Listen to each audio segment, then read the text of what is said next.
Né? E muita gente não sabe disso.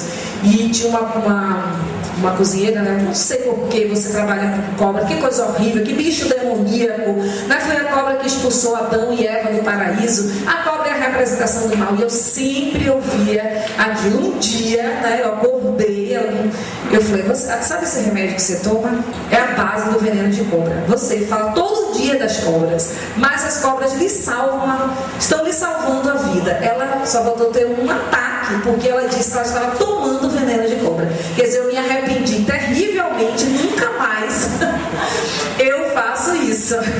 Então a gente já ultrapassou a ideia, né, daquele limite. Eu estudei assim. A minha professora traçava um limite imaginário entre os nocivos e os úteis. Né? Os úteis, aí bem decorado. Quem são os úteis? Os que dão carne. Sou vegetariana, não é útil para mim. Carne, leite tudo bem. Ovos, couro, quer dizer, tudo que a gente pode se apropriar dele, inclusive matando, né?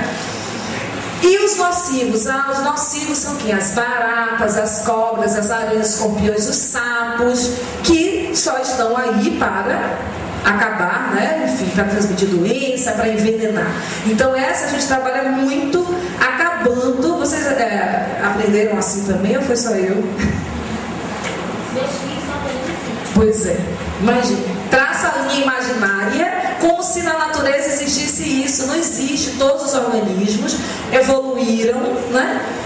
São o que são, né? Porque se adaptaram, foram selecionados, se adaptaram ao meio e todos têm uma função, estão cumprindo um papel na natureza, né? E a gente não pode simplesmente demonizar uns e, né, ressaltar, angelizar outros, né? E eu falei, mas o cavalo dá coisa, mas o cavalo é útil, né? Você monta, enfim, eu falei, mas dá coice. E eu quase morro com coice de cavalo quando eu era pequena. Então o cavalo no meu imaginário é nocivo. Então a gente não pode fazer isso com a cabeça da criança. Não devemos fazer isso, principalmente como professores de ciências e de biologia. Que você tenha medo, né, deles, tudo bem. Agora não passe esse medo. Primeiro procure conhecer, acho que o Kari, que é uma mulher, viu? Vai vir dar um mini curso, faz parte do nosso grupo sobre serpentes ofidis. Vocês vão ver ela falando muito bem das cobras. Quando você terminar o mini curso, vocês vão sair defensores de serpentes, né, completamente. Pode passar. Bom, o nosso trabalho é baseado na criatividade, né, dentro desse contexto, onde existe uma interação entre o educador e o educando. Então, pode passar, Gisele. O trabalho com os meninos da educação básica, os professores procuram ser mediadores, incentivadores e orientadores. Então, até porque a gente chega a orientar estudantes com diversos tipos de interesses, né? Então o estudante Eziel queria fazer pedagogia, Caio fez química, não foi, Caio? Mas você no seu trabalho foram bolsistas de iniciação científica júnior. Mariana queria jornalismo. Quer dizer, faz o que com todos esses interesses? É mediar mesmo, é mostrar onde buscar o material, né? Mas que o estudante, ele seja o criador, né? E o que vai desenvolver o seu próprio conhecimento. É um desafio, Então, dentro desse projeto não existe aula de ciência. Né? Muita gente acha que vai chegar lá, olha, hoje nós vamos tratar disso. Tanto que o desafio deles hoje é, independente da área que eles estejam trabalhando, trabalharem com a evolução.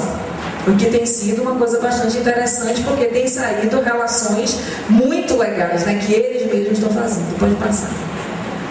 Bom, um dos pontos é essa experimentação, né, que a gente vai trabalhar mais na oficina amanhã, pode passar, e é uma coisa muito interessante, porque eles escolhem o experimento, eles pensam no experimento, eles separam o material, eles treinam esse experimento, a apresentação, né, e depois é que a gente, de um longo período, né, de conversa e de desenvolvimento, porque é uma coisa que o aluno não, eles entram, eles não sabem o que é Becker, não sabem o que é pipeta, o que é bastão, eles têm que aprender tudo, né? Porque na escola eles não têm aula de experimentação. Então a biologia não é dada, né? E o experimento não importa a área. Pode ser química, física, biologia, matemática. O importante é que eles se utilizem das ciências da natureza para explicar o mundo, né? Que é o que a gente acaba fazendo.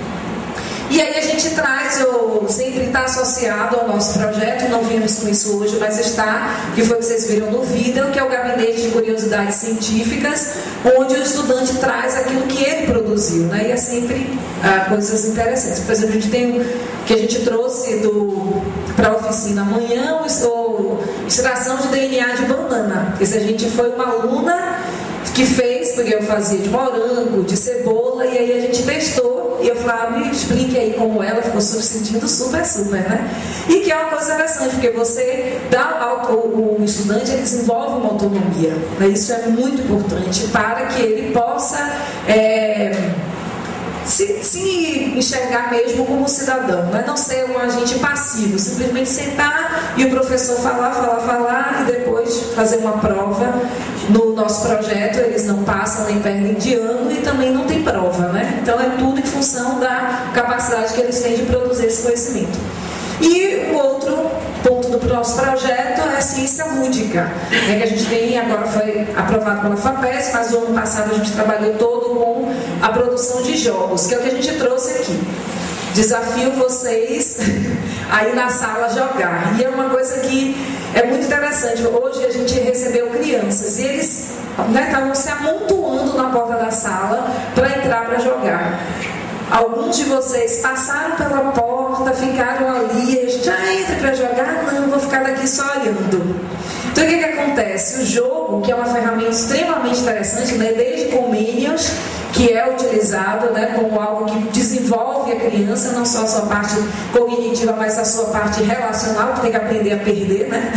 A ganhar e a perder, tem que aprender a jogar as regras do jogo. Mas quando você joga, você tem que estabelecer, né, que existem regras, que as pessoas vão obedecer as regras, não vão roubar, né? As regras, e a gente vai vendo quem é quem. E os adultos, quando a gente se torna adulto, a gente perde essa capacidade, interesse em jogar. Aí o que a gente faz? A gente também não promove isso para os nossos estudantes, que é uma ferramenta extremamente interessante. Os jogos que estão aí foram todos feitos pelos estudantes do ensino fundamental médio.